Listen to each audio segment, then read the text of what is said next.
నేడు ఐపీఎల్ ప్రారంభం కానుంది. అభిమానులంతా ఎంతో ఉత్సాహంతో ఎదురుచూస్తున్నారు. ఈ తరుణంలో బంగ్లాదేశ్ నుంచి ఓ సంచలన వార్త వెలుగులోకి వచ్చింది. ఇండియన్ ప్రీమియర్ లీగ్ ప్రసారానికి బంగ్లాదేశ్లో మార్గం సుగమమైంది.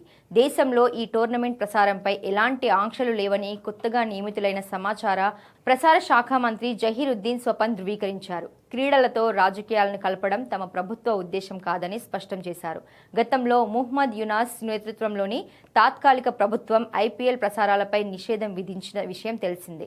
బంగ్లాదేశ్లో హిందువులపై దాడుల నేపథ్యంలో కోల్కతా నైట్ రైడర్స్ నుంచి బంగ్లా పేసర్ ముస్తఫిజుర్ రెహమాన్ ఒప్పందాన్ని రద్దు చేసుకోవాలని బీసీసీఐ కోరడంతో ఈ ఉద్రిక్తతలు మొదలయ్యాయి. అయితే ఇప్పుడు ఆ పాత ఉత్తర్వులకు విలువ లేదని ప్రభుత్వం స్పష్టం చేసింది. మేము క్రీడల్లో రాజకీయాలను కలపదలుచుకోలేదు. ఏదైనా ఛానల్ ఐపీఎల్ ప్రసారం కోసం దరఖాస్తు చేసుకుంటే సానుకూలంగా స్పందిస్తాం అని మంత్రి స్వపన్ పేర్కొన్నారు.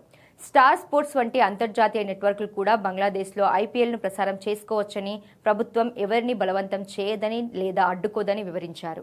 ఇదిలా ఉండగా గతంలో బంగ్లా పేసర్ ముస్తఫిజుర్ రెహమాన్ విషయంలో జరిగిన పరిణామాల గురించి తెలిసిందే. బంగ్లాదేశ్లో హిందువులపై వరుస దాడుల నేపథ్యంలో ఉద్రిక్త పరిస్థితులు నెలకొన్నాయి. ఈ నేపథ్యంలో బంగ్లాదేశ్ ఆటగాడు ముస్తఫిజుర్ రెహమాన్ను ఐపీఎల్ 2026 మినీ వేలంలో రికార్డు ధర 9.2 కోట్లకు కోల్కతా నైట్ రైడర్స్ దక్కించుకోవడంపై వ్యతిరేకత వ్యక్తమైంది.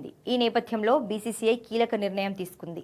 ముస్తఫిజుర్ రెహమాన్ను రిలీజ్ చేయాలని బీసీసీఐ గతంలో కేకేఆర్కు ఆదేశాలిచ్చింది. ఈ విషయాన్ని బీసీసీఐ సెక్రటరీ దేవజిత్ సైకియా ధృవీకరించారు.